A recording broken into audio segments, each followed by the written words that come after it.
to the back where you belong. This seat isn't for people like you." The words cut through the cabin air like a blade, sharp and unmistakable. But I need to Captain get to the Derek lavatory. Manning stood Ladies in and the gentlemen, aisle of Phoenix due to Sky unforeseen Airlines Flight circumstances, we need your 847, full attention and his 4 cooperation gold for the stripes remainder of the gleaming flight. under the overhead lights, his voice carrying the full weight of 20 years of authority. He We wasn't have whispering. Right? We need He to take wasn't being control of the subtle. situation now. But what Every about the risks? passenger We in need to first think this class through. could hear him, and that was exactly what he wanted. The woman in seat 2A didn't flinch.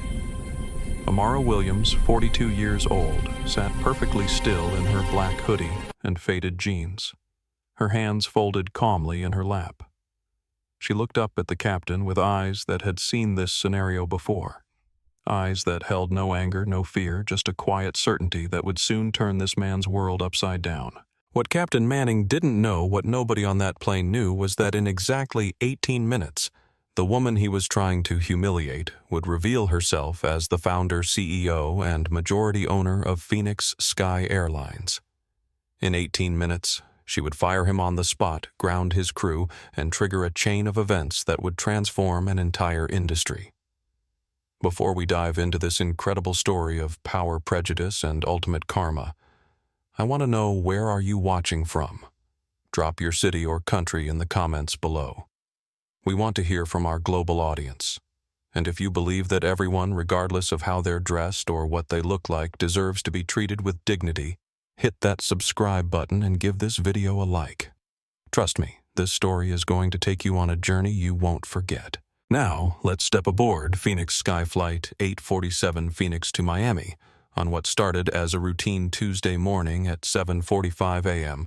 and became one of the most powerful examples of corporate justice ever captured on video.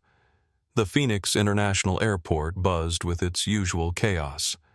Gate B12 was packed with 189 passengers waiting to board the Boeing 737, a mix of business travelers, families, and tourists heading to Miami. The first-class cabin held 16 seats and everyone was sold. Amara Williams had purchased seat 2A under her real name, using her personal credit card just like any other passenger. She carried a simple black leather bag, wore no jewelry, except a plain gold band that had belonged to her father, and looked like any other traveler trying to catch an early flight. That was exactly the point.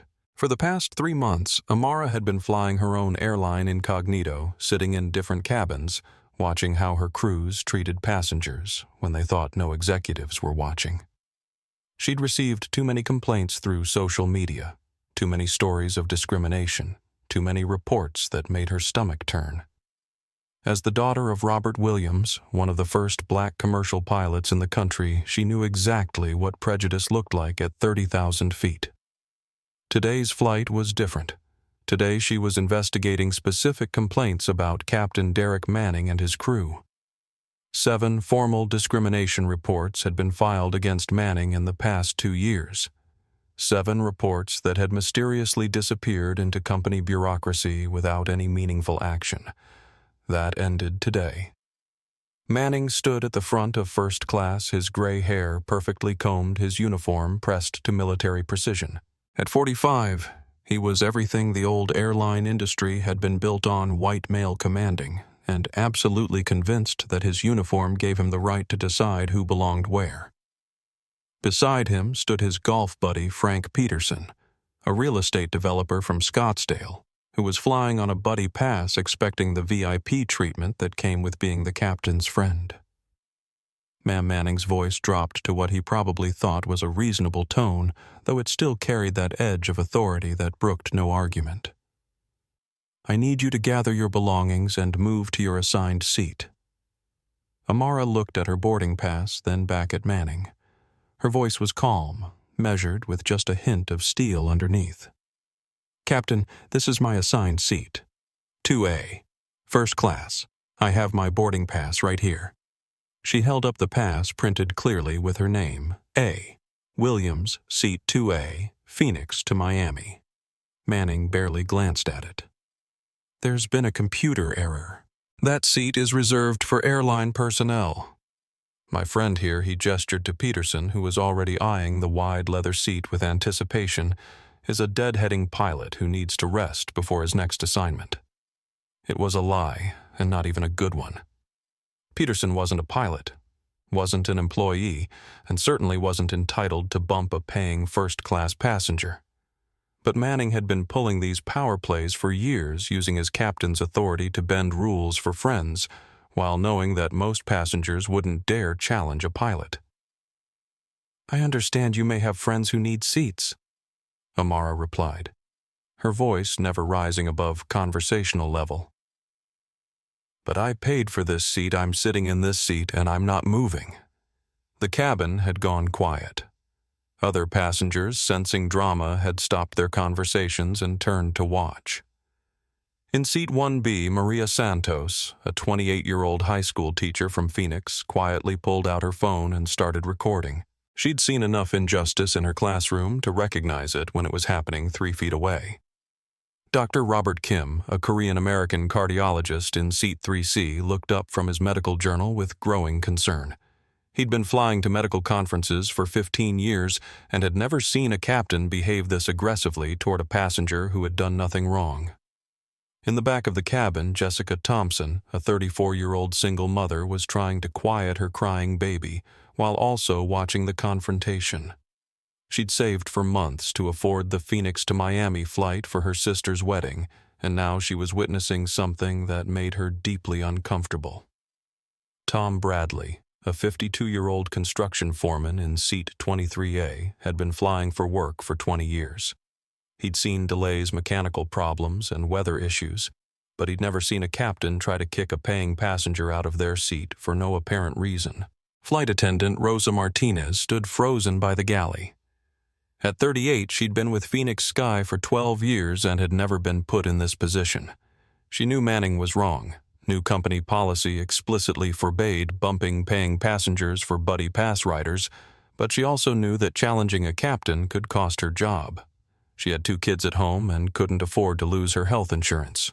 Co-pilot James Rodriguez, 31 years old and relatively new to Phoenix Sky with only 5 years of experience, watched from the cockpit doorway. He'd completed all the company's diversity training, knew the policies backward and forward, and was horrified by what he was witnessing. But speaking up against a captain as a junior pilot was career suicide. Manning's face was turning red. In his 20 years of flying, passengers didn't say no to him. They certainly didn't say no to him twice. "Ma'am, I am the captain of this aircraft, and when I give you an instruction, you follow it. Company policy." "Company policy," Amara replied, pulling out her phone with deliberate calm. "Actually protects paying passengers from being bumped for non-revenue riders. Would you like me to read it to you?" She wasn't bluffing. As the owner of the airline, she knew every policy, every regulation, every rule that governed how her company was supposed to treat customers. What she was seeing was exactly the kind of discriminatory behavior that had driven her father out of flying in the 1970s, and she was not going to let it continue on her planes. Manning looked at Peterson, who shrugged and stepped forward. "Look, lady, just take whatever seat they give you. It's not that complicated." The casual dismissal, the assumption that she should simply submit to their demands, was the final straw. But Amara Williams hadn't built a $3.1 billion airline empire by losing her temper. She'd built it by being smarter than her opponents, calmer under pressure, and absolutely ruthless when it came to protecting what was right. She looked directly at Manning, her voice quiet but carrying to every corner of the first-class cabin. "Captain, you've just made a very expensive mistake." The words hung in the air like a challenge, but Manning was too angry and too arrogant to hear the warning in them. He saw a black woman in casual clothes who was supposed to defer to his authority, and her resistance was not just inappropriate in his mind, it was unthinkable. What he didn't see was the daughter of Robert Williams, who had broken barriers as one of the first black commercial pilots in America flying for regional carriers in the 1970s, when civil rights laws were new and discrimination was still openly practiced. Robert Williams had endured decades of passengers who questioned his qualifications, flight attendants who treated him like hired help, and captains who made sure he knew he didn't belong in the cockpit. Amara had grown up listening to her father's stories, watching him swallow his pride every day just to keep flying. When he'd started his small cargo operation with 3 used planes, it was his way of creating a space where competence mattered more than color. When she'd inherited those planes at 22, it was with a promise to build something better, something where her father's dignity would never again be questioned. 20 years later, Phoenix Sky Airlines operated 87 aircraft, employed over 12,000 people, and had become known for exceptional service and industry-leading customer satisfaction. Amara had built it by obsessing over every detail of the passenger experience, by hiring based on merit rather than connections, and by creating a company culture where discrimination was not just against policy, it was unthinkable. Or so she had believed. 3 months ago, the complaints had started appearing on social media. A black businessman forced to show additional identification. A Latino family questioned about their ability to pay for first-class seats. A Muslim woman asked to move because her headscarf made other passengers uncomfortable. Each incident involved different crews, different flights, but the pattern was clear and infuriating. That's when Amara had started flying incognito, randomly booking flights under her real name but dressing down, carrying coach luggage, seeing how her own employees treated customers who didn't fit their preconceptions. She'd witnessed subtle discrimination on 4 previous flights, but nothing as blatant as what was happening right now. Derek Manning represented everything wrong with the old airline culture. He'd come to Phoenix Sky 8 years ago as part of a merger with Southwest Regional Airlines, bringing his seniority, his old-school attitudes, and his belief that captains were kings of their aircraft. In his mind, the uniform gave him authority not just over safety and operations, but over people. He'd grown up in an era when airlines were run by white men for white passengers, when stewardesses were young and pretty, and when questioning a captain's decision was grounds for immediate removal. The civil rights era diversity training and modern employment law were just bureaucratic inconveniences that interfered with the natural order of things. 7 complaints had been filed against Manning in the past 2 years. A black passenger accused of trying to sneak into first class. A Hispanic woman questioned about her immigration status. An elderly Asian man asked to move because his accent was bothering other passengers. Each time Manning had filed reports claiming passenger misconduct, and each time the company's human resources department had quietly buried the complaints to avoid negative publicity. Frank Peterson, standing beside Manning with growing impatience, was cut from the same cloth. A successful real estate developer who'd built his fortune on exclusive developments that somehow never seemed to attract diverse buyers, Peterson was used to having doors opened, rules bent, and exceptions made. He'd been friends with Manning since their country club golf days, and he expected the same preferential treatment in the air that he received on the ground. Captain Peterson said loud enough for the entire cabin to hear, "Maybe we should just call security." Some people don't understand reason. The suggestion sent a ripple of discomfort through the first-class cabin. Dr. Kim set down his journal, entirely recognizing the escalation tactics he'd seen in emergency rooms when aggressive family members tried to intimidate staff. Maria Santos adjusted her phone angle to make sure she was capturing everything her teacher's instincts telling her this was the kind of injustice that needed to be documented. Rosa Martinez felt her stomach drop. She knew calling security would create an incident report, possibly media attention, and definitely problems for everyone involved. She also knew that in the current climate of viral videos and social media justice, this confrontation could destroy careers and tank the company's reputation. "Captain Manning," she said quietly, stepping forward. "Perhaps I could find alternative seating arrangements for Mr. Peterson. We have several options in business class that would be very comfortable for Rosa." Manning's voice was sharp enough to cut glass. "I gave you an instruction. This passenger is refusing to comply with crew orders. Handle it." The emphasis on this passenger made it clear exactly what he meant.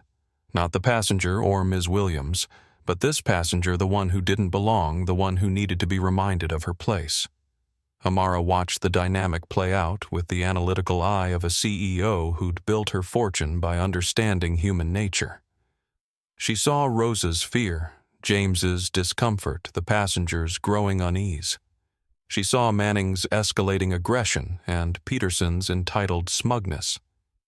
Most importantly, she saw the exact moment when this stopped being about a seat and became about power race and the kind of corporate culture that allowed discrimination to flourish. "Captain Manning," she said, her voice still perfectly calm. "I'd like to suggest an alternative solution. Why don't you call your operations center and check with company headquarters before this goes any further?" It was a reasonable request, the kind of thing any experienced traveler might suggest to de-escalate a situation. But to Manning it sounded like a threat, and threats to his authority were not acceptable. "Ma'am, I don't need to call anyone. I am the final authority on this aircraft, and you are going to move to your assigned economy seat right now, or you're going to be removed from this plane." Economy seat. He'd just revealed the lie in his previous explanation about computer errors and crew rest requirements. There was no computer error. There was no legitimate reason for her to move. There was just a captain who wanted to give his buddy a first-class seat and expected a black woman to quietly disappear to the back of the plane. The parallel wasn't lost on anyone in the cabin, least of all Amara. This was Rosa Parks in reverse, a uniformed authority figure demanding that she move to the back where she belonged, except this time she had the power to do something about it. Dr. Kim stood up his medical ethics and basic human decency, overriding his usual reluctance to get involved in confrontations. "Excuse me, Captain, but I don't understand why this passenger needs to move. She has a valid boarding pass, she's caused no disturbance, and your reasoning keeps changing." Manning spun toward the doctor, his face flushed with anger. "Sir, unless you want to be removed from this aircraft as well, I suggest you mind your own business." It was a classic intimidation tactic threatening consequences for anyone who dared to support the targeted passenger. But it backfired spectacularly. Instead of cowing the other passengers, it made them realize they were witnessing something much worse than a simple seating dispute. Tom Bradley called out from economy docks, "Right, Captain. Lady hasn't done nothing wrong that I can see." Jessica Thompson, still holding her crying baby, added her voice. "This doesn't seem right. She's just sitting there." Maria Santos, still recording, spoke directly to her phone. "This is Flight 847 Phoenix Sky Airlines, and we're watching a passenger get harassed for no reason, except the captain wants to give her seat to his friend." Manning realized he was losing control of the narrative, and that terrified him. In his experience, passengers were supposed to defer to crew authority, not question it publicly. The fact that multiple passengers were now openly supporting Amara meant his usual tactics weren't working. "Ladies and gentlemen," he announced, his voice carrying the tone of someone making an official proclamation, "we have a passenger who is refusing to comply with crew instructions. For the safety and security of this flight, we cannot depart until this situation is resolved." It was a desperate gambit trying to turn the other passengers against Amara by blaming her for any delays. But passengers weren't stupid, and they could see exactly what was happening. Amara Williams sat in her seat, completely calm, watching a 20-year airline veteran destroy his own career in real time. She thought about her father, about the indignities he'd endured, about the promise she'd made to build something better. She thought about the 12,000 employees who depended on Phoenix Sky for their livelihoods and how Manning's behavior was poisoning everything they'd worked to build. She pulled out her phone and sent a simple text message to a contact labeled Rachel, COO Protocol 7, Flight 847, send backup. The response came back in seconds, on the way. How bad? Amara looked up at Manning, who was now pacing the aisle like a caged animal, and typed back, career-ending bad. Protocol 7 was Phoenix Sky Airlines code for immediate executive intervention in passenger service failures. It meant dropping everything, scrambling the crisis response team, and treating the situation as a potential company-destroying event. In Amara's 3 years of implementing the protocol, it had never been used. Until now. Captain Manning, oblivious to the digital storm he'd just triggered, was doubling down on his authority. "Ma'am, this is your final warning. Move to your assigned seat in economy or I will have you removed from this aircraft for interfering with crew operations." Interfering. Amara's voice carried just the slightest edge now, though she remained seated and calm. "Captain, I'm sitting quietly in my assigned seat. The only person interfering with operations is you." The truth of that statement was obvious to everyone in the cabin except Manning himself. Flight attendant Rosa Martinez stood frozen, knowing she was witnessing her captain violate every customer service policy the airline had ever implemented. Co-pilot James Rodriguez had retreated to the cockpit, frantically checking company manuals to see if there was any regulation that could possibly justify what Manning was doing. There wasn't. Frank Peterson, meanwhile, was getting impatient with the delay. "Derek, just call security. Some people only understand force." The casual suggestion of force against a woman who was sitting quietly in her purchased seat sent a chill through the cabin. Dr. Kim, his medical training making him sensitive to escalating aggression, stood up again. "Captain Manning, I'm a physician, and I have to tell you that your behavior is concerning from a medical standpoint. You're showing signs of extreme stress and poor judgment. Perhaps you should consider calling in a replacement captain." Manning whirled on the doctor, his face now dangerously red. "Dr. Kim, is it? Let me tell you something, Doc. I've been flying for 20 years, and I don't need medical advice from passengers about how to do my job. Sit down and mind your own business, or you'll be joining this woman in the terminal." "Actually," Dr. Kim replied, his voice steady and professional when someone in a position of authority shows signs of impaired judgment that could affect passenger safety. "It becomes everyone's business." It was a devastating response, delivered with the calm authority of someone who'd spent years making life-and-death decisions. More importantly, it was being recorded by Maria Santos, whose live stream was now being viewed by over 15,000 people as word spread on social media. The hashtag PhoenixSky847 had already started trending in Phoenix, with viewers sharing the stream and commenting on what they were witnessing. The comments were overwhelmingly supportive of Amara and critical of Manning. "This captain has lost his mind. That poor woman is just sitting there. Where's the airline management? This is discrimination, plain and simple." Manning, desperate to regain control, decided to make the announcement that would seal his fate. He picked up the cabin intercom and addressed the entire plane. "Ladies and gentlemen, this is Captain Manning. We have a passenger in first class who is refusing to comply with crew instructions and move to her proper seat. For the safety of all passengers, we cannot depart until this individual stops disrupting our operations." The announcement backfired spectacularly. Instead of turning passengers against Amara, it highlighted how absurd the situation had become. Every passenger could see that the only person disrupting anything was Manning himself. Tom Bradley, the construction foreman, had heard enough.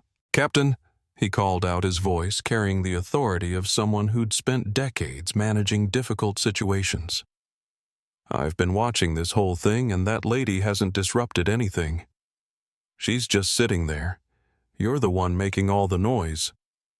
Jessica Thompson, finally managing to calm her baby, added, "She even helped me with some tissues when my son was crying. How is that disruptive?" Manning felt the situation slipping away from him completely. In 20 years of flying, passengers had never openly challenged his authority like this. The idea that they would side with someone he was trying to discipline was inconceivable to him. "Mr. Bradley, Ms. Thompson," he said, using their names from the manifest to show he knew exactly who they were, "unless you want to be removed from this aircraft as well, I suggest you remain quiet." It was a threat, pure and simple, and everyone recognized it as such. Manning was now threatening to remove passengers for supporting another passenger, a clear abuse of his authority that would have consequences far beyond this single flight. Amara Williams watched the captain destroy himself and felt a mixture of sadness and determination. This was exactly the kind of toxic behavior that had driven her father away from commercial aviation. Manning represented everything wrong with the industry's old guard: the entitlement, the prejudice, the belief that authority came from a uniform rather than competence and character. She thought about the phone call she'd have to make to Robert Williams tonight, telling him that she'd found the discrimination he'd warned her about, that it was still happening on her planes and that she was going to do something about it. Rosa Martinez finally found her voice, though it shook with nervousness. "Captain, perhaps we could find Mr. Peterson a seat in business class. We have several available options that would be quite comfortable." It was a reasonable compromise that would have ended the confrontation and allowed everyone to save face. Peterson could get an upgrade. Amara could keep her purchased seat, and the flight could depart without further incident. Manning rejected it immediately. "Rosa, Mr. Peterson is flying on a priority buddy pass which entitles him to first-class accommodations when available. This passenger," he gestured dismissively at Amara, "can sit in economy where she belongs." The phrase "where she belongs" sent another wave of discomfort through the cabin. The racial implications were unmistakable, and passengers were beginning to realize they were witnessing something much more serious than a simple customer service failure. Dr. Kim pulled out his own phone and began recording a separate video wanting to document the incident from multiple angles. "Captain Manning, you just said this passenger belongs in economy. Can you explain what you mean by that?" Manning realized he'd revealed too much but was too angry to back down. "I mean that buddy pass riders take priority over passengers who probably got their tickets through some discount website." Another lie. Phoenix Sky's own policies were clear that paying passengers took priority over non-revenue riders, regardless of how much they paid for their tickets. But Manning was now making assumptions about Amara's ticket purchase based solely on her appearance, adding classism to the growing list of discriminatory behavior. Frank Peterson, sensing an opportunity, stepped closer to seat 2A. "Look, Lady Derek's being nice about this. Just move to the back and let's get this plane in the air." "Mr. Peterson," Amara replied, her voice still remarkably calm. "I paid $1,700 for this seat. How much did you pay for yours?" The question hung in the air like a bomb. Everyone knew buddy pass riders paid minimal fees, usually just taxes and airport charges. Peterson had paid maybe $50 to fly first class, while Amara had paid full fare. Peterson's face flushed. "That's none of your business." "Actually, it is my business," Amara said. "You're asking me to give up a seat I paid for so you can have it for free. That seems like something I should know about." Manning realized the conversation was spiraling completely out of his control. Every exchange was making him and Peterson look worse while highlighting how reasonable and calm Amara remained. He needed to end this before it got any worse. "That's it," he announced. "I'm calling airport security. This passenger is now officially non-compliant and will be removed from the aircraft." He pulled out his radio and called the gate agent. "Operations, this is Captain Manning on Flight 847. I need airport security at gate B12 immediately. We have a disruptive passenger who needs to be removed." The radio crackled back. "Copy that, Captain. Security is en route. What's the nature of the disruption?" Manning paused, realizing he'd have to explain exactly what Amara had done to warrant removal. "Passenger is refusing to move to assigned seat and disrupting cabin operations." "Copy. What specific actions has the passenger taken?" Another pause. The truth was that Amara had taken no disruptive actions whatsoever. She'd simply refused to give up her purchased seat, which was her legal right. "Passenger is non-compliant with crew instructions." It was a weak justification, and everyone in the cabin knew it. Maria Santos, still live streaming, provided commentary for her growing audience. The captain just called security because a woman won't give up her paid seat to his friend. She hasn't yelled, hasn't moved, hasn't done anything except sit there. The live stream was now approaching 50,000 viewers as social media algorithms picked up the viral content. Comments were pouring in from around the world. "This is insane. Sue them all. That captain should be fired. What airline is this? I'm never flying with them. The last comment particularly stung because Phoenix Sky had spent years building a reputation for excellent customer service. In a matter of minutes, Manning was destroying what thousands of employees had worked to create. James Rodriguez, the co-pilot, finally emerged from the cockpit with a printed copy of company policies. Captain, I've reviewed the passenger rights manual. There's no provision for removing paying passengers to accommodate buddy pass riders. Manning turned on his co-pilot with fury. Rodriguez, get back in that cockpit right now. This is not your concern. Actually, sir, James replied, his voice shaking but determined. Safety and passenger rights are absolutely my concern. That's why I became a pilot. It was an act of remarkable courage for a junior pilot to directly challenge a captain, and everyone in the cabin recognized it as such. James was risking his career to stand up for what was right. Manning was now completely isolated. His co-pilot was questioning him, his flight attendant was clearly uncomfortable, and every passenger in the cabin was against him. But rather than backing down, he doubled down on his authority. Fine, he announced. Since my own crew wants to side with disruptive passengers, we'll let security sort this out. Through the aircraft windows, passengers could see 2 airport security officers walking down the jet bridge. The confrontation was about to reach a whole new level, and Amara Williams was ready for it. She pulled out her phone and typed another message. Security called. About to get arrested for sitting while black. Time for the big reveal. The response from Rachel Morrison came back immediately. We're 10 minutes out. Hold position. Do not reveal yet. Let him hang himself completely. Amara smiled for the first time since the confrontation began. In 10 minutes, Derek Manning would learn who he'd been fighting with for the past 20 minutes. She almost felt sorry for him. Almost. Airport security officers Mike O'Connor and Luis Valdez had been working together for 6 years and had seen every kind of passenger dispute imaginable. Drunk passengers, unruly children, mental health crises, and the occasional genuine security threat. What they walked into on Flight 847 was something entirely different. The first thing they noticed was the silence. Normally, when they were called to remove a disruptive passenger, they could hear the commotion from the jet bridge. This cabin was dead quiet, with every passenger staring at a woman in a black hoodie who was sitting calmly in first-class hands folded, looking like she was waiting for a cup of coffee rather than facing arrest. Captain Manning, Officer O'Connor called out as he entered the cabin. We got a call about a disruptive passenger. Manning stepped forward, his uniform giving him an air of authority that the security officers were inclined to respect. Officers, thank you for coming. This passenger, he pointed at Amara, is refusing to follow crew instructions and move to her assigned seat. She's holding up our departure and creating a disturbance. O'Connor looked around the cabin. Nobody looked disturbed except Manning himself. The passenger in question was sitting quietly, not yelling, not moving, not even speaking. In his experience, truly disruptive passengers were usually obvious. Ma'am O'Connor addressed Amara directly. What's your side of this?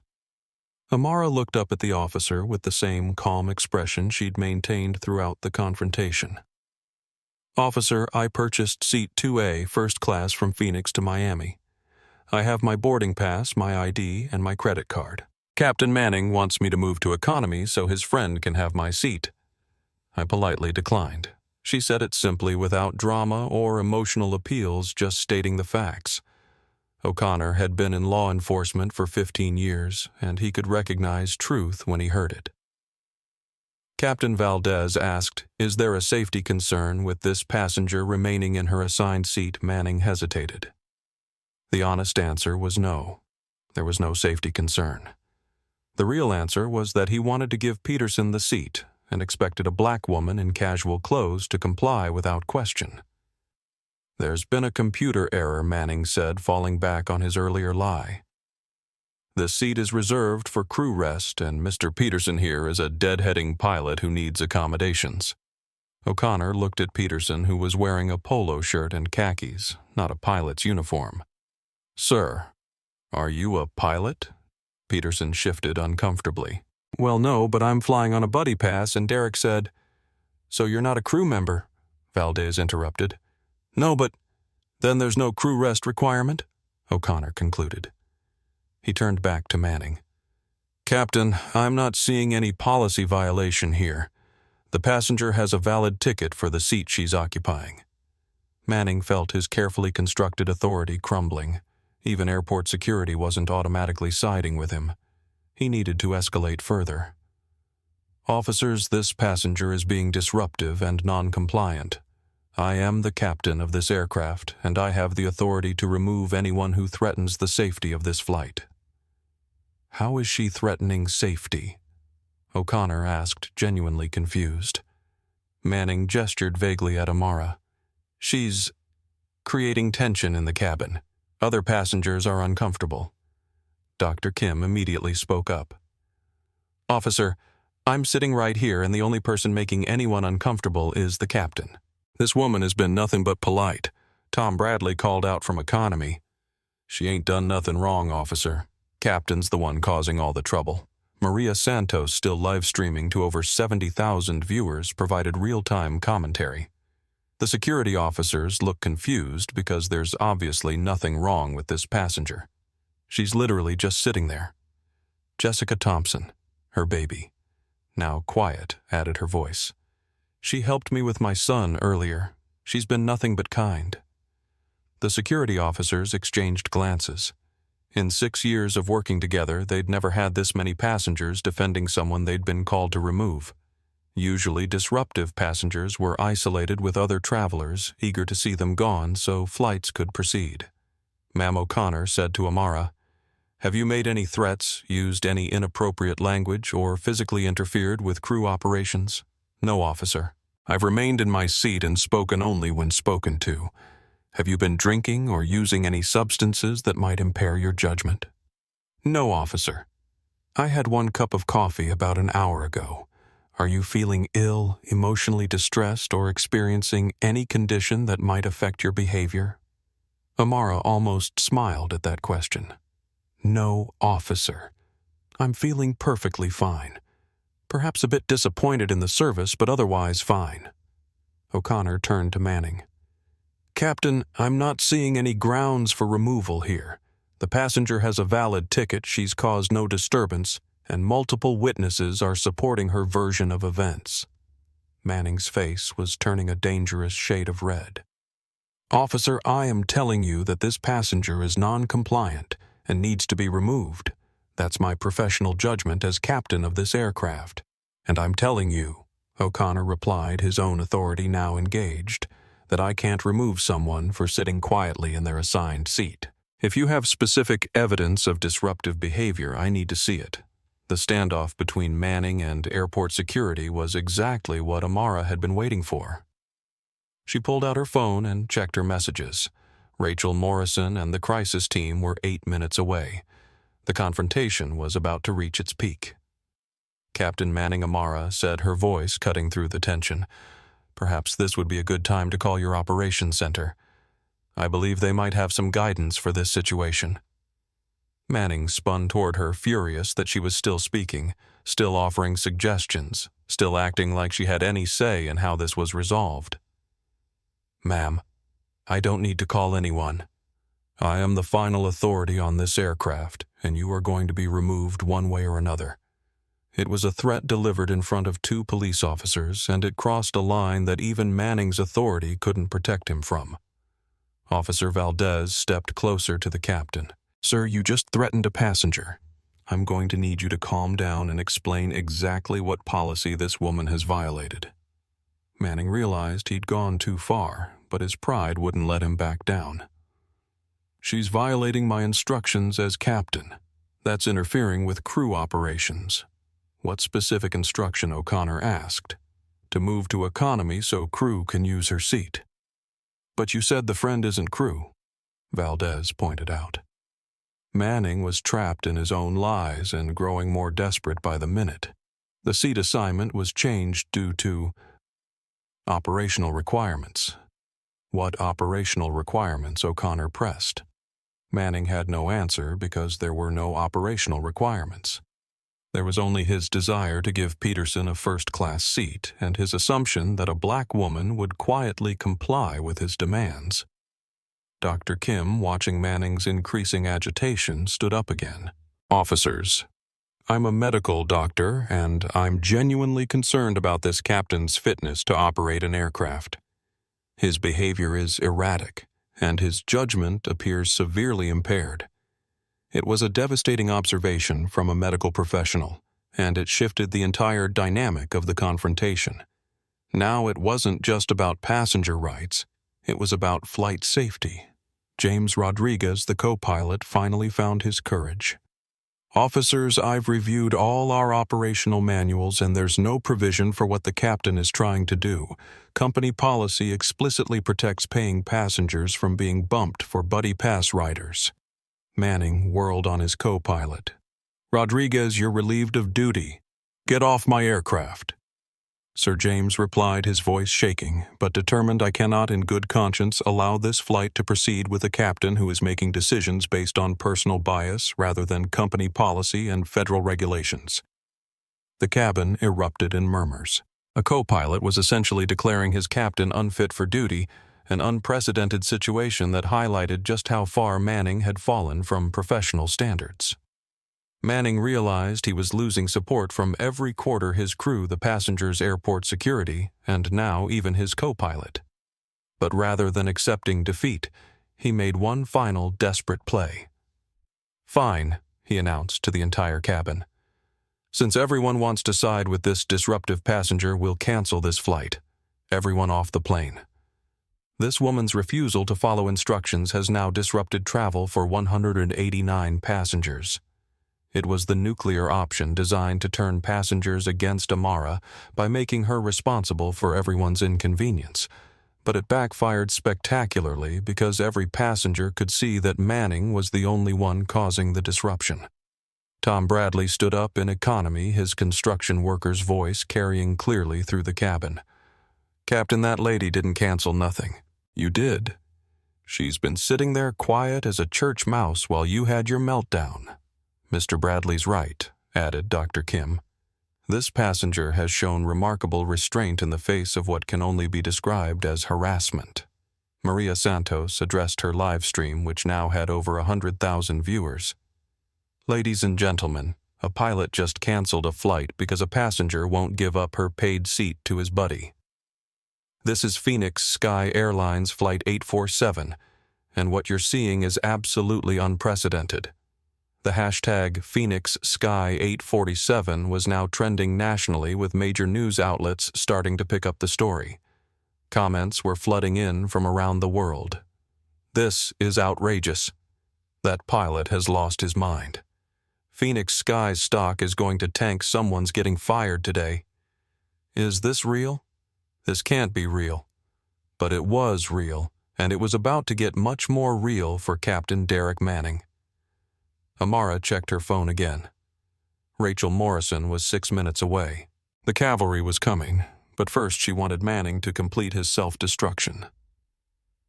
"Captain," she said, her voice still perfectly calm despite everything that had happened, "before you cancel this flight and strand 189 passengers, perhaps you'd like to reconsider your position.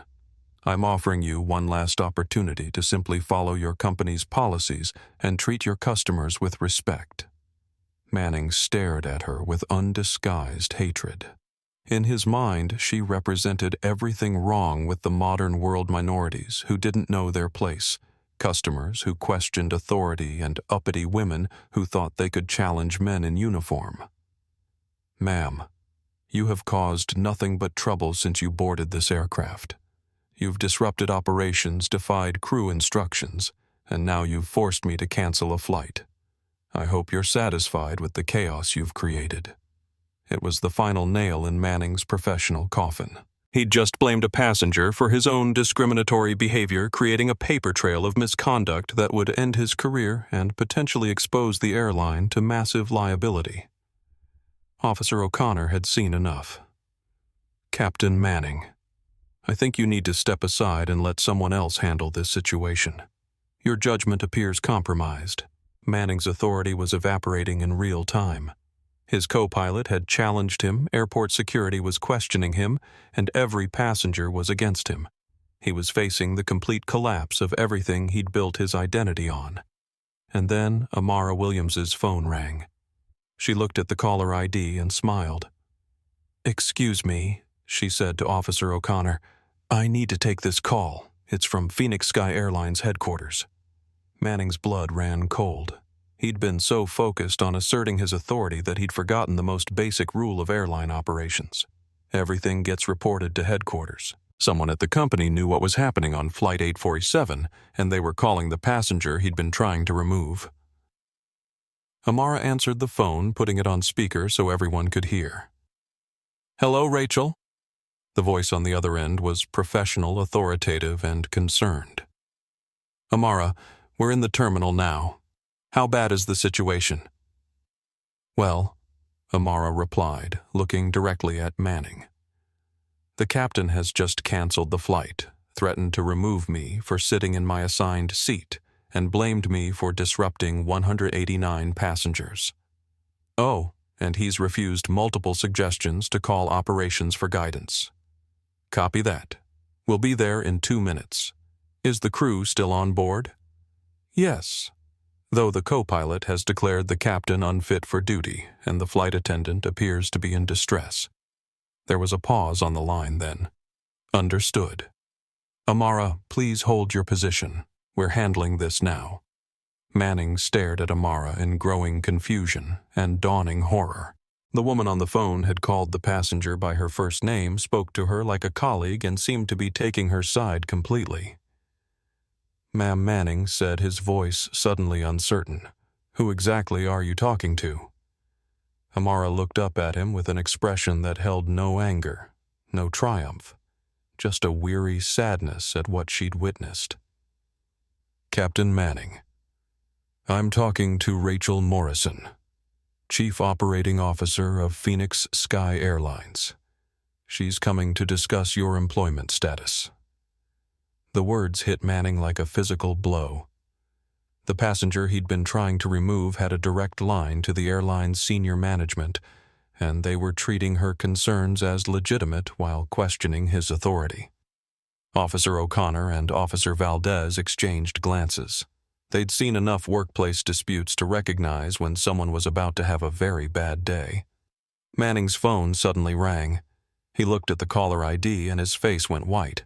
It was his crew scheduling supervisor at Phoenix Sky headquarters. With trembling hands, he answered the call. "This is Captain Manning." The voice on the other end was cold and professional. "Captain Manning, this is Director Thompson from Crew Scheduling. You are hereby relieved of duty pending investigation. Do not operate any aircraft, do not interact with passengers, and do not make any statements to media. Report to crew management immediately upon your return to Phoenix." Manning dropped the phone. In 20 years of flying, he'd never been relieved of duty. The career he'd spent decades building was crumbling around him, and he still didn't understand why. But he was about to find out. Through the aircraft windows, passengers could see a group of people in business attire walking quickly down the jet bridge. They moved with the purposeful stride of executives who were not happy about being called away from their offices to deal with a crisis. Amara Williams closed her phone and looked around the cabin at the 189 passengers who'd witnessed everything. In 90 seconds, they were all going to learn exactly who they'd been watching get harassed for the past 30 minutes. She thought about her father, about the promises she'd made, about the company she'd built, and the culture she'd tried to create. What happened next would define not just Derek Manning's future, but the future of Phoenix Sky Airlines and every employee who worked there. The cavalry had arrived, and it was time for the revelation that would change everything. The aircraft door opened with a soft hiss, and 5 people in business attire walked purposefully down the aisle. Leading them was Rachel Morrison, a 45-year-old woman in a sharp gray suit who moved with the authority of someone used to solving problems quickly and decisively. Behind her came David Park, Director of Human Resources, Carmen Rodriguez, Head of Legal Affairs, Michael Chen, Operations Manager, and trailing them all looking nervous and out of place was Gary Thompson from crew scheduling. The entire cabin fell silent as the executives approached. Maria Santos, still live streaming to over 150,000 viewers, whispered to her audience company executives just boarded the plane. "This is about to get very interesting." Rachel Morrison stopped in the aisle and surveyed the scene. Captain Manning standing red-faced and defiant. Frank Peterson trying to blend into the background. Rosa Martinez looking like she wanted to disappear. And in seat 2A, Amara Williams sitting calmly with the expression of someone who'd been waiting for exactly this moment. "Captain Manning," Rachel said, her voice carrying throughout the cabin. "Please step aside. I need to address this situation immediately." Manning, still clinging to his authority, puffed out his chest. "Ma'am, I am the captain of this aircraft, and this is an operational matter. I don't know who you are, but you need to." Captain Rachel interrupted, her voice sharp enough to cut glass. "I am Rachel Morrison, Chief Operating Officer of Phoenix Sky Airlines. You are relieved of duty, effective immediately." The words hit the cabin like a thunderbolt. Passengers gasped. Phones started recording from every angle, and Manning's face went from red to white in seconds. "You can't. I have union protection. This is irregular." "What's irregular?" Rachel continued, as a captain threatening to remove paying passengers to accommodate buddy pass riders. "What's irregular is refusing to follow company policy.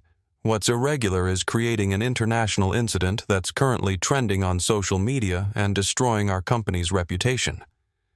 She gestured to Carmen Rodriguez, who stepped forward with a tablet. "Captain Manning, we have video evidence of you violating federal anti-discrimination laws, company policies on passenger treatment, and basic professional conduct standards. You are terminated effective immediately." Manning staggered backward as if he'd been hit. "Terminated? You can't terminate me for removing a disruptive passenger." Dr. Kim stood up, his medical authority adding weight to his words. "Captain, I've been watching this entire incident. The only disruptive person on this aircraft has been you." Rachel nodded to the doctor, then addressed the cabin. "Ladies and gentlemen, I owe you an apology. What you've witnessed today does not represent the values or standards of Phoenix Sky Airlines. We are going to make this right." She turned to Rosa Martinez, who was trembling by the galley. "Ms. Martinez, I need to speak with you privately, but first I want you to know that we understand the difficult position you were put in today." Then Rachel Morrison walked directly to seat 2A and did something that made every passenger in the cabin realize they'd been witnessing history. She looked down at Amara Williams and said, "Amara, I'm sorry it took us this long to get here. Are you ready to address the passengers?" The use of Amara's first name, the deference in Rachel's tone, and the suggestion that she would address the passengers sent a murmur of confusion through the cabin. Manning, still standing in shock, was beginning to realize something was very, very wrong with his understanding of the situation. Amara Williams stood up slowly, her black hoodie and jeans in stark contrast to the business attire of the executives around her. She was shorter than Rachel, smaller than Manning, but when she spoke, her voice carried an authority that filled the entire aircraft. "Ladies and gentlemen, my name is Amara Williams. I am the founder, CEO, and majority owner of Phoenix Sky Airlines." The cabin erupted. Passengers gasped, phones held high as everyone tried to capture the moment, and Maria Santos nearly dropped her live stream as she shouted, "Oh my God! Oh my God! Did you hear that? She owns the airline." The revelation hit like a tsunami. Manning's face went through a spectrum of emotions: confusion, disbelief, horror, and finally the crushing realization that he'd just spent 30 minutes trying to remove his own boss from her own plane. Frank Peterson, who'd been trying to make himself invisible, now looked like he wanted to crawl under the seats. He'd just demanded that the owner of the airline give up her seat so he could sit there for free. Dr. Kim began laughing, not from humor, but from pure amazement.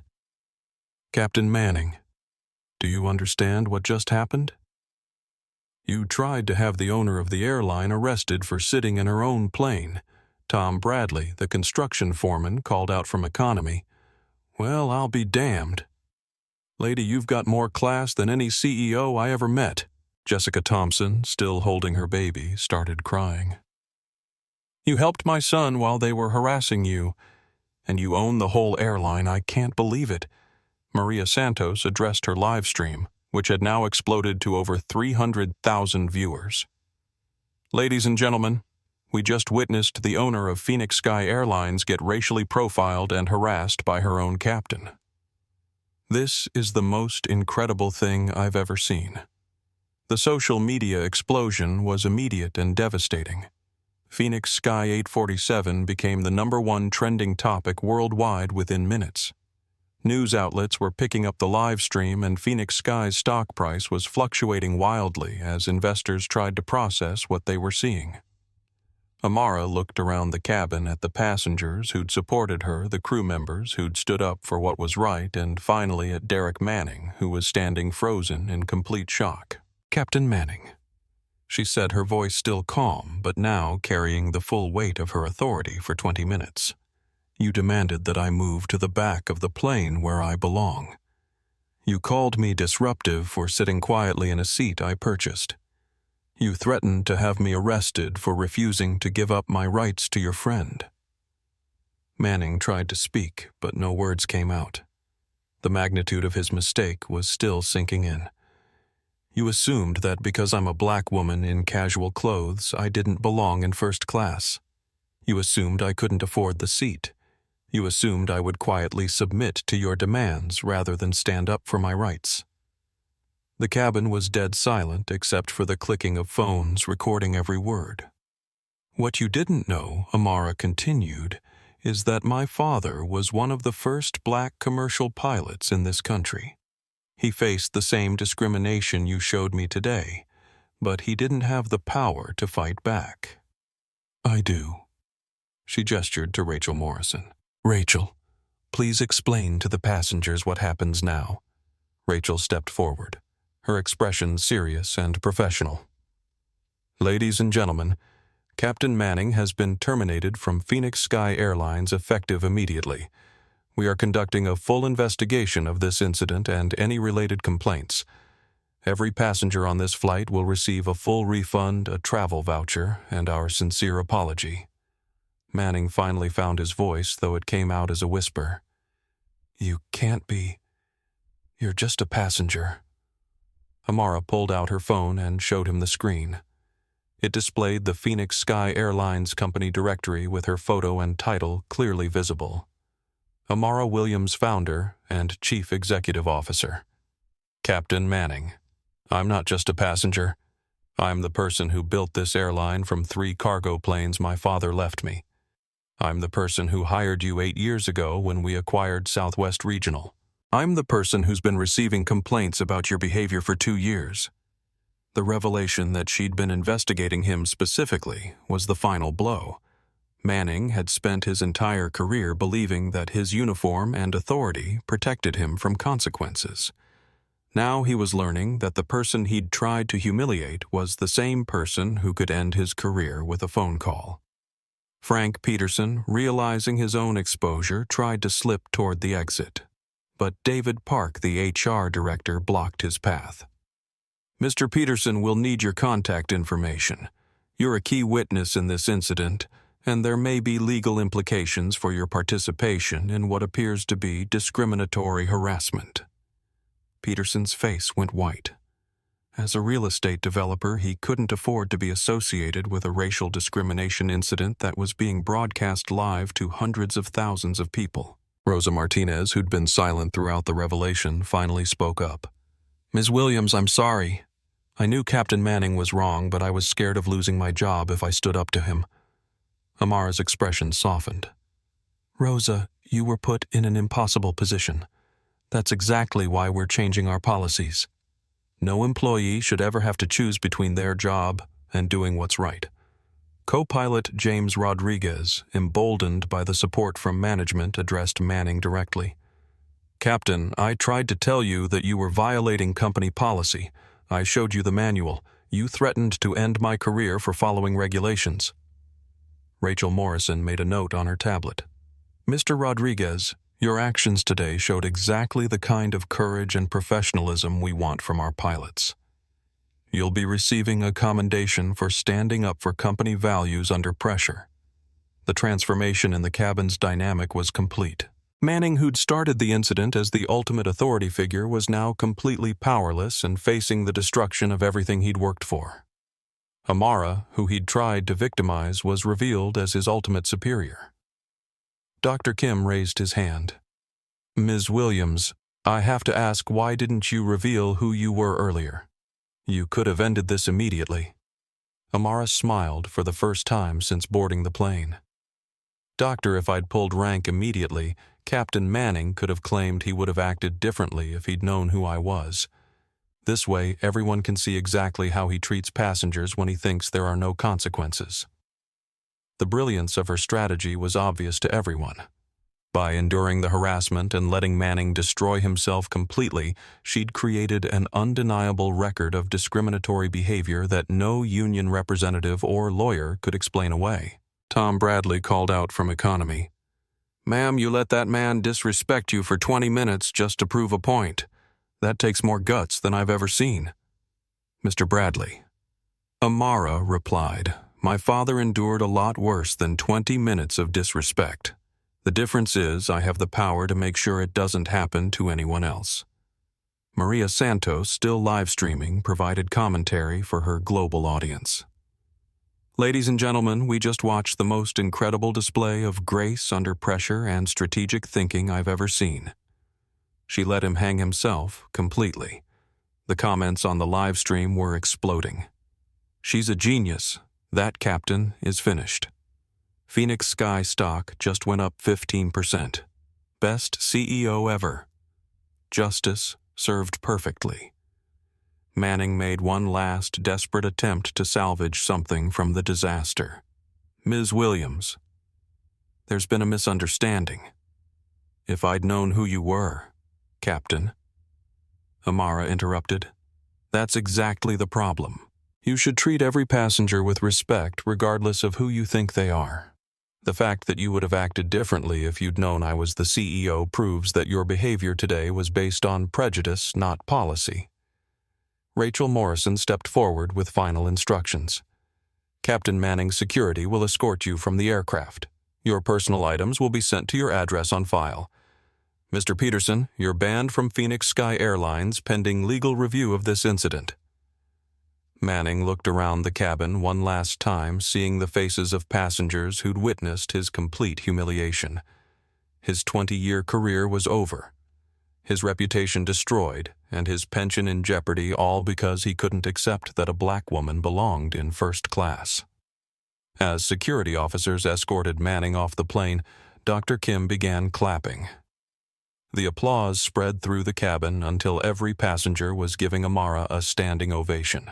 She'd endured harassment with dignity, revealed the truth with perfect timing, and demonstrated the kind of leadership that inspired respect. Jessica Thompson, tears in her eyes, called out, Thank you for helping with my baby. Even while he was attacking you, you still found time to be kind. That's what we're supposed to do, Amara replied. Take care of each other. Captain Elena Vargas, a 15-year veteran Hispanic pilot, boarded to replace Manning. Ms. Williams, it's an honor to get you safely to Miami. Thank you, Captain Vargas. Let's show our passengers what excellent service really looks like. As the new crew prepared for departure, Amara made one final announcement. Ladies and gentlemen, what happened today will never happen again on Phoenix Sky Airlines. We are implementing immediate changes to ensure every passenger is treated with dignity and respect. Thank you for your support, and I hope we can earn your trust for future travel. The cabin erupted in applause again. Passengers were posting videos, sharing the live stream, and spreading the story across social media. Manning's humiliation was complete, but more importantly, Amara had demonstrated that discrimination would not be tolerated on her airline. As the plane finally pushed back from the gate, Amara Williams settled into her seat and thought about the phone call she'd make to her father that evening. She'd tell him that she'd faced the same discrimination he had endured, but this time it ended differently. This time, justice had wings.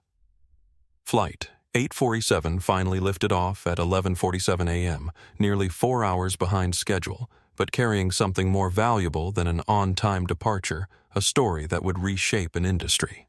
As Phoenix climbed away beneath them, passengers were still processing what they'd witnessed. The woman in 2A who'd endured racial harassment with quiet dignity was the billionaire owner of the airline they were flying. Captain Elena Vargas's voice came over the intercom, professional and warm. "Ladies and gentlemen, this is Captain Vargas. We're cruising at 37,000 feet with clear skies ahead. Our flight time to Miami will be approximately 3 hours and 15 minutes. I want to personally apologize for our delayed departure and assure you that the Phoenix Sky team is committed to providing you with exceptional service for the remainder of this flight." In seat 2A, Amara Williams had done something unprecedented for a CEO. She'd moved herself to 34B, the middle seat in the last row of economy.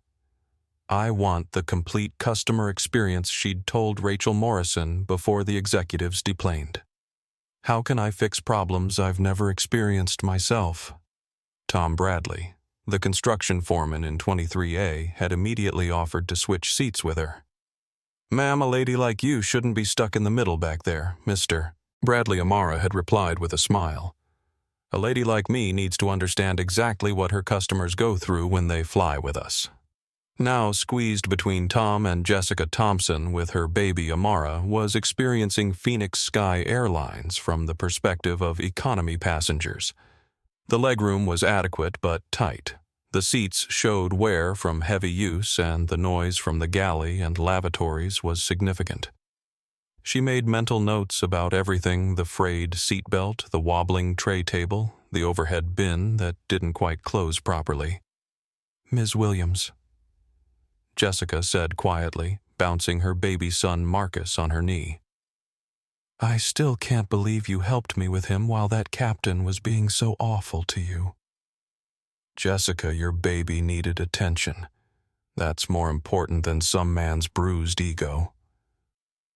Marcus had been fussing for most of the flight, but something about Amara's presence seemed to calm him. She made faces at him over the seat back, shared her pretzels with Jessica, and helped organize the diaper bag that kept sliding under the seat. Dr. Kim, who'd been upgraded to first class as an apology for the incident, walked back to check on them. "How are you holding up back here?" "Learning a lot," Amara replied honestly. "These seats need more padding. The entertainment system is glitchy, and we need better storage options for families with small children." Most CEOs would never know that, Tom Bradley observed. "They're too busy flying private jets." "Mr. Bradley, I do have a private plane for business trips. But if I'm going to ask people to pay for tickets on Phoenix Sky, I need to know what they're actually getting for their money." Maria Santos, who'd ended her live stream after the executives left but continued recording intermittently, captured this exchange. The optics were powerful. A billionaire CEO voluntarily sitting in the worst seats on her own plane, helping a young mother with her baby, taking notes about customer experience improvements. The live stream had gone massively viral during the flight. Phoenix Sky 847 was still trending worldwide with over 50 million views across various platforms. News outlets were running the story as breaking news business analysts were discussing the implications, and social media was exploding with reactions. On Twitter, CEO of the Year award goes to Amara Williams, respect earned, Phoenix Sky 847. Never seen anything like this. Pure class under pressure. Amara Williams. Derek Manning went from captain to unemployed in 20 minutes. Consequences culture. Flying Phoenix Sky from now on. This is how you handle discrimination. Never forget 847. The stock market had initially panicked when the incident began trending, with Phoenix Sky Airlines dropping 8% in morning trading. But as the full story emerged and Amara's response became clear, the stock rebounded and actually closed up 12% for the day. Investors recognized that her handling of the crisis had actually strengthened the brand. Meanwhile, Derek Manning's fall from grace was swift and comprehensive. By the time Flight 847 reached cruising altitude, he'd been escorted from Phoenix International Airport, in disgrace his pilot's license under FAA review and his union declining to provide immediate support pending their own investigation. Manning's wife Carol learned about the incident from a neighbor who'd seen the viral video. 20 years of marriage to an airline captain had accustomed her to dealing with his arrogance and barely concealed prejudices, but watching him try to humiliate a black woman on live video was the final straw. She'd packed his belongings and left them on the driveway before he arrived home. Frank Peterson's real estate business was facing immediate fallout. By 2 p.m., 3 major clients had canceled contracts worth $2.3 million after seeing his role in the viral video. His country club was conducting an emergency board meeting to discuss his membership status, and his wife was fielding angry calls from their social circle. "I was just trying to get a seat," Peterson protested to anyone who would listen, but the video evidence was damning. He'd stood beside Manning, encouraged the escalation, and made dismissive comments about Amara. His association with the incident would follow him for years. Rosa Martinez, meanwhile, was experiencing a different kind of reckoning. After the plane departed, she'd been taken to a private conference room where Rachel Morrison and David Park interviewed her about the incident and her experiences working with Captain Manning. Rachel had said gently, "We know you were put in an impossible position today, but we need to understand if this was an isolated incident or part of a pattern." Through tears, Rosa had revealed 2 years of complaints she'd been afraid to file. Passengers questioned about their ability to pay for premium seats, subtle discriminatory comments from Manning, and the general atmosphere of fear he created among junior crew members. "I have 2 kids and a mortgage," Rosa explained. "I couldn't afford to lose this job by complaining about a captain." "Rosa, that's exactly why we're changing our policies. No employee should ever face that choice again." As part of the investigation, Phoenix Sky's HR department was reviewing every flight Rosa had worked with Manning, every incident report filed, and every complaint that had been buried or ignored. The pattern of discrimination was clear and legally damaging, but it also provided an opportunity to address institutional problems that went beyond one bad captain. Dr. Kim had used his medical conference as an impromptu platform to discuss what he'd witnessed. "I saw textbook workplace bullying and racial discrimination," he told his colleagues, "but I also saw the most remarkable display of leadership under pressure I've ever witnessed." Amara Williams turned what could have been a personal humiliation into a teaching moment for an entire company. His account, shared with fellow physicians who flew frequently for conferences, was already influencing travel decisions. Medical professionals represented a significant portion of business travelers, and their endorsement of Phoenix Sky's response was invaluable. As Flight 847 continued toward Miami, Amara was conducting an impromptu focus group with her fellow passengers. Tom Bradley was explaining how construction workers chose airlines based on reliability and cost, not luxury amenities. "We just need to get there on time with our tools intact," he said. "But we also need to be treated like human beings, not cargo." Jessica Thompson described the challenges of flying with small children, changing tables that were too small. No place to warm bottles, and the stress of other passengers' judgment when babies cried. "The baby changing station in the aft lavatory is inadequate," Amara noted on her phone. "Need family-friendly amenities and staff training on supporting traveling parents."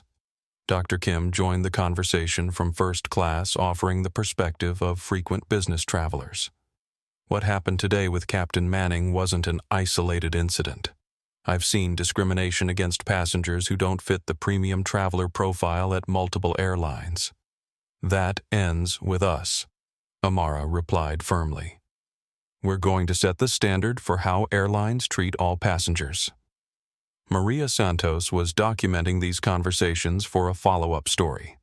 The image of a billionaire CEO taking customer service notes while sitting in the middle seat of economy was powerful evidence of authentic leadership. The flight crew, led by Captain Vargas and senior flight attendant Carmen Rodriguez, were providing exceptional service, as if their careers depended on it, which in some ways they did. Word had spread quickly through Phoenix Sky's employee network about what had happened on Flight 847, and every crew member understood they were representing the company's values under intense scrutiny. Ms. Williams Carmen approached during beverage service. "I wanted to personally apologize for what you experienced today.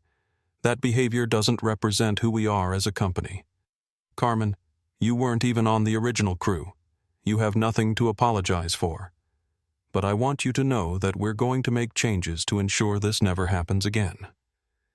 As they flew over Texas, Amara was already implementing those changes via phone and email. She sent instructions to Rachel Morrison to begin immediate diversity and inclusion training for all crew members, not the usual corporate video modules, but intensive interactive workshops designed to identify and address unconscious bias. She authorized the creation of an anonymous reporting structure where employees could flag discriminatory behavior without fear of retaliation. She ordered a comprehensive review of all passenger complaints from the previous 2 years, looking for patterns that might have been overlooked. Most significantly, she decided to establish the Robert Williams Foundation for Aviation Equality, named for her father, and funded with $50 million from her personal wealth. The foundation would provide scholarships for underrepresented minorities in aviation careers and fund research on discrimination in the travel industry. Dad would be proud, she thought, as she drafted the announcement. He'd faced discrimination without recourse. She was ensuring future generations wouldn't have to. The transformation extended beyond policy changes. Phoenix Sky's social media team, led by director Sarah Kim, was monitoring the viral response and engaging positively with the conversation. Rather than defensive corporate statements, they were sharing behind-the-scenes looks at the changes being implemented and amplifying positive passenger stories. By 3 p.m. Eastern Time, as Flight 847 began its descent into Miami, the incident had become a business school case study in crisis management. Amara's decision to endure the harassment rather than immediately revealing her identity had created an unassailable record of Manning's behavior while demonstrating her own character. Business analysts were calling it authentic leadership in action. The Harvard Business Review was already commissioning an article about using personal sacrifice to drive organizational change. LinkedIn was buzzing with executives discussing what they could learn from Amara's approach.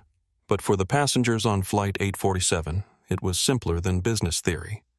They'd witnessed injustice met with dignity, discrimination answered with grace and power, used to protect rather than punish. As the plane touched down in Miami, Tom Bradley stood up and started clapping. "Ma'am, I've been flying for work for 20 years, and I ain't never seen nothing like what you did today." The applause spread through the cabin again. Passengers who'd started the day as strangers were now connected by their shared experience of witnessing something extraordinary. Jessica Thompson, gathering her baby's belongings with Amara's help, spoke for many of them. "You didn't just change that captain's life today. You changed all of ours. We saw what real leadership looks like." Dr. Kim added his perspective. "You turned what could have been a humiliating experience into an inspiring one. That takes remarkable strength." Maria Santos, preparing to share her final thoughts with her followers, summarized what they'd all witnessed. "We got on a plane expecting a routine flight and instead saw history. We saw justice. We saw what happens when someone refuses to accept discrimination and has the power to do something about it. As passengers deplaned in Miami, many exchanged contact information, planning to stay in touch and follow the story's continuation. They'd been witnesses to something unprecedented, and they understood its significance. Amara was the last to leave, wanting to personally thank Captain Vargas and the replacement crew for their professionalism. "You exemplified everything Phoenix Sky stands for," she told them. "This is how we treat people." In the terminal, she was approached by Miami-based news crews who'd been waiting for her arrival. But instead of conducting interviews, she made a simple statement. Today, we saw what happens when discrimination is met with accountability. Phoenix Sky Airlines will continue to lead the industry in treating every passenger with dignity and respect. Changes are already being implemented to ensure incidents like this never happen again. Then she walked toward her connecting gate, just another passenger navigating the airport, except for the small group of Flight 847 passengers who followed, still processing what they'd experienced and wanting to be part of whatever came next. The story was far from over. In Phoenix, Derek Manning was arriving at his empty house, his career destroyed, and his future uncertain. Frank Peterson was meeting with lawyers trying to minimize the damage to his business and reputation. But on Flight 847, something positive had emerged from the ugliness of discrimination. Passengers had seen authentic leadership, witnessed justice in action, and experienced the kind of customer service that would make them loyal Phoenix Sky customers for life.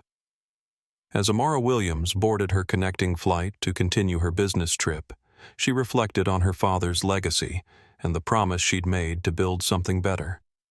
Today had been a test of that promise, and both she and Phoenix Sky Airlines had passed with distinction.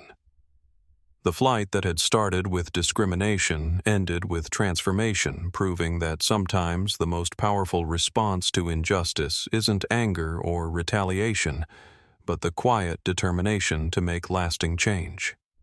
6 months after Flight 847, the reverberations were still being felt across the aviation industry.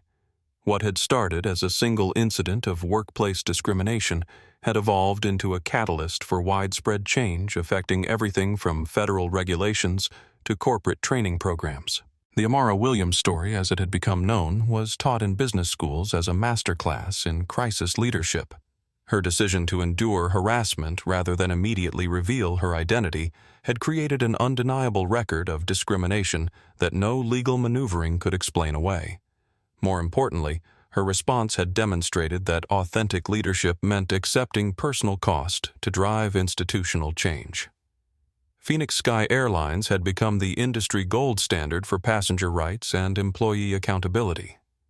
Customer satisfaction ratings reached an all-time high of 94%, while employee diversity increased by 340%, as word spread that the company genuinely valued equality over hierarchy. The Robert Williams Foundation for Aviation Equality, funded with Amara's personal wealth, had awarded its first round of scholarships to 30 underrepresented minorities pursuing aviation careers. Among the recipients was Maria Santos, the teacher who'd live-streamed the original incident. She'd left education to pursue her childhood dream of becoming a pilot, inspired by seeing discrimination confronted with courage. Watching Ms. Williams that day changed my life, Maria explained to a foundation interviewer. I realized that if she could face down injustice with such grace, I could face down my own fears about pursuing aviation. The federal response had been swift and comprehensive. The Equal Skies Act, informally known as the Vance Act, mandated strict oversight of passenger rights violations and required independent bias training for all aviation personnel. Senator Elizabeth Warren, who'd championed the legislation, credited Amara's handling of Flight 847 as proof that industry self-regulation was insufficient. Dr. Robert Kim had leveraged his medical authority to advocate for the legislation, testifying before Congress about what he'd witnessed. I saw a pattern of discriminatory behavior that endangered not just passenger rights, but flight safety itself. When captains make decisions based on prejudice rather than policy, everyone on board is at risk. The ripple effects extended far beyond aviation. Other service industries began implementing Protocol 7 policies, creating rapid response structures for discrimination incidents. Hotels, restaurants, and retail chains studied Amara's approach, recognizing that authentic leadership during crisis could strengthen rather than damage corporate reputation. Derek Manning's fall had been complete and irreversible. His pilot's license was permanently revoked after the FAA investigation revealed a pattern of passenger rights violations. With no prospect of returning to aviation and no other marketable skills, he'd taken a job as a night security guard at a Phoenix shopping mall, earning $12 an hour with no benefits. His marriage had ended in divorce, with Carol Manning citing incompatible values in the filing. His house was in foreclosure, his pension forfeited due to the discrimination violations, and his social circle had evaporated as friends distanced themselves from his toxic reputation. On particularly difficult nights, Manning would see Phoenix Sky commercials playing on the mall's television screens, featuring diverse crews and passengers with the tagline, "Where everyone belongs in first class." The irony was not lost on him that his victim had become the face of everything he'd opposed. Frank Peterson's real estate empire had crumbled almost as quickly. The viral video had cost him over $8 million in canceled contracts and legal settlements. His country club membership was revoked, his social standing destroyed, and his business associates unwilling to risk their own reputations by working with him. "I was just trying to get a seat." Peterson still protested to anyone who would listen, but the explanation rang hollow when video evidence showed him actively participating in Amara's harassment. Rosa Martinez, meanwhile, had experienced a remarkable transformation. After providing crucial testimony about Manning's pattern of discriminatory behavior, she'd been enrolled in Phoenix Sky's accelerated management training program. 6 months later, she was promoted to senior flight attendant and was working toward her supervisor certification. "Ms. Williams saved my career," Rosa told her training class. "She showed me that doing the right thing doesn't cost you your job. It defines your character." Co-pilot James Rodriguez had been promoted to captain after his courageous stand during the incident. His willingness to challenge Manning's authority despite potential career consequences had marked him as exactly the kind of leader Phoenix Sky wanted in command positions. The passengers from Flight 847 had maintained contact through a private social media group, sharing updates and supporting each other's endeavors. They'd become an unofficial advisory council for passenger experience, with Amara regularly consulting them about proposed service improvements. Tom Bradley had been hired to oversee construction of Phoenix Sky's new training facility, a project he approached with the same integrity he'd shown in defending Amara. Jessica Thompson had received a full college scholarship fund for her son Marcus, ensuring the baby who'd been comforted during the crisis would have opportunities his mother could never have afforded. Dr. Kim had joined Phoenix Sky's medical advisory board, helping develop protocols for passenger health emergencies and crew wellness programs.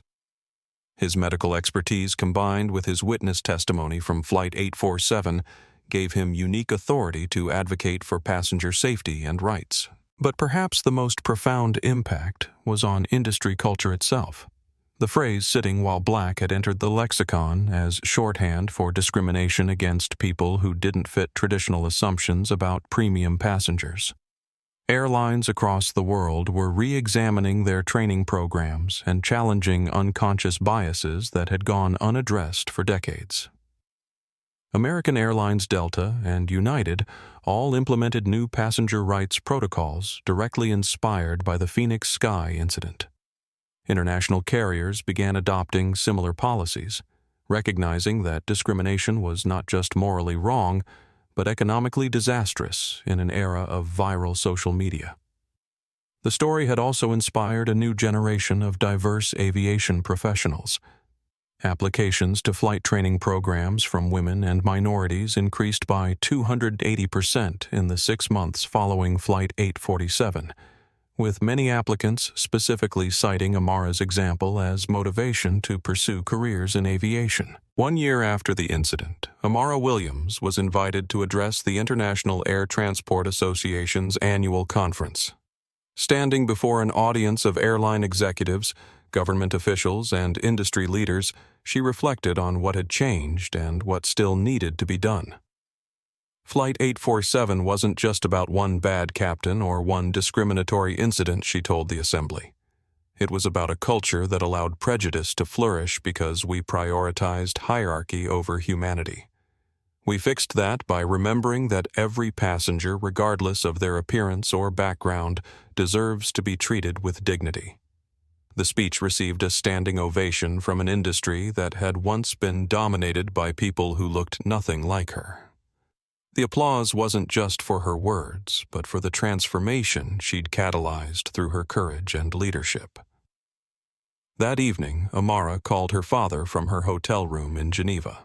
Robert Williams, now 78 and battling health issues, listened as she described the conference and the changes sweeping through aviation. "Dad, remember when you told me about being refused service at airline counters because they thought you were trying to sneak onto flights? I remember, baby girl. That was a different time. Today I spoke to airline executives from every continent about making sure no passenger ever faces what you went through. We're not just changing policies, we're changing hearts." Robert Williams was quiet for a long moment. When he spoke again, his voice was thick with emotion. "Your mama would be so proud. You didn't just break barriers, baby. You made sure they couldn't be rebuilt." The final scene of this remarkable story played out not in a boardroom or courtroom, but on Phoenix Sky Flight 1247, Phoenix to Denver, 3 months later. Amara was traveling in economy again, conducting one of her regular customer experience audits. In seat 12A was an 8-year-old black girl named Destiny Johnson, traveling alone to visit her grandmother. She was nervous about flying solo, clutching a small backpack and looking around uncertainly as passengers boarded. Amara, in her usual casual clothes, noticed the girl's anxiety and quietly moved to the empty seat beside her. "First time flying alone?" Amara asked gently. Destiny nodded, her eyes wide. "My mom says I'm brave enough, but I'm still scared. You know what, I fly all the time, and I still get a little nervous sometimes. Want to know a secret about being brave?" The girl nodded eagerly. "Being brave doesn't mean you're not scared. It means you do the right thing even when you are scared." As the plane taxied for takeoff, Destiny looked more closely at her seatmate. "Are you the airplane lady? The one from the video?" Amara smiled. "What video?" "The one my mom showed me where the mean captain tried to make you move but you didn't. Mom says you own all the planes." "I help run the airline, yes. But more importantly, I make sure everyone gets treated fairly when they fly with us." Destiny considered this seriously. "When I grow up, I want to be like you. Strong and brave. Destiny, you can be anything you want to be. And if anyone ever tries to tell you otherwise, you remember that you belong wherever you choose to be." As the plane climbed into the evening sky, Amara Williams reflected on the journey that had brought her to this moment. From her father's struggles as a pioneering black pilot to her own confrontation with discrimination, each challenge had strengthened her resolve to create something better. The little girl beside her fell asleep during the flight, her head resting trustfully against Amara's shoulder.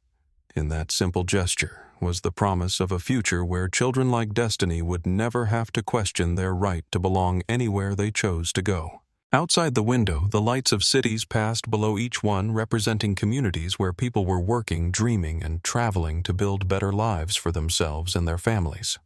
The sky that had once been limited to a privileged few was now truly open to everyone. Flight 847 had started with discrimination and threats, but it ended with transformation and hope. It proved that one person's courage to stand against injustice could create ripples that changed an entire industry. Most importantly, it demonstrated that true power isn't about the position you hold, but about the principles you're willing to defend. As Amara Williams had told the world from seat 2A of that fateful flight, justice doesn't always come with a uniform. Sometimes it comes quietly wearing a hoodie and carrying the power to change everything.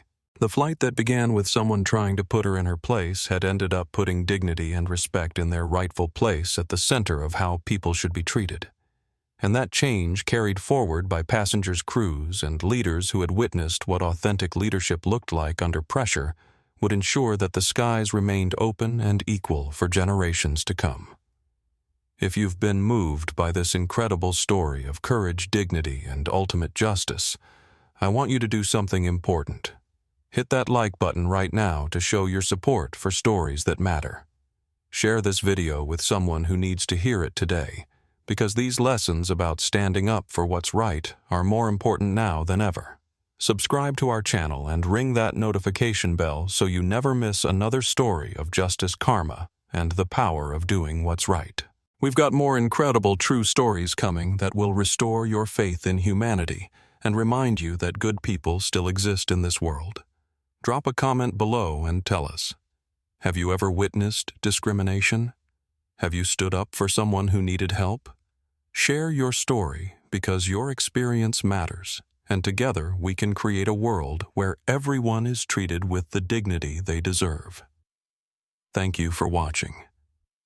Thank you for caring, and remember, sometimes the most powerful response to injustice isn't anger or retaliation, but the quiet determination to make lasting change.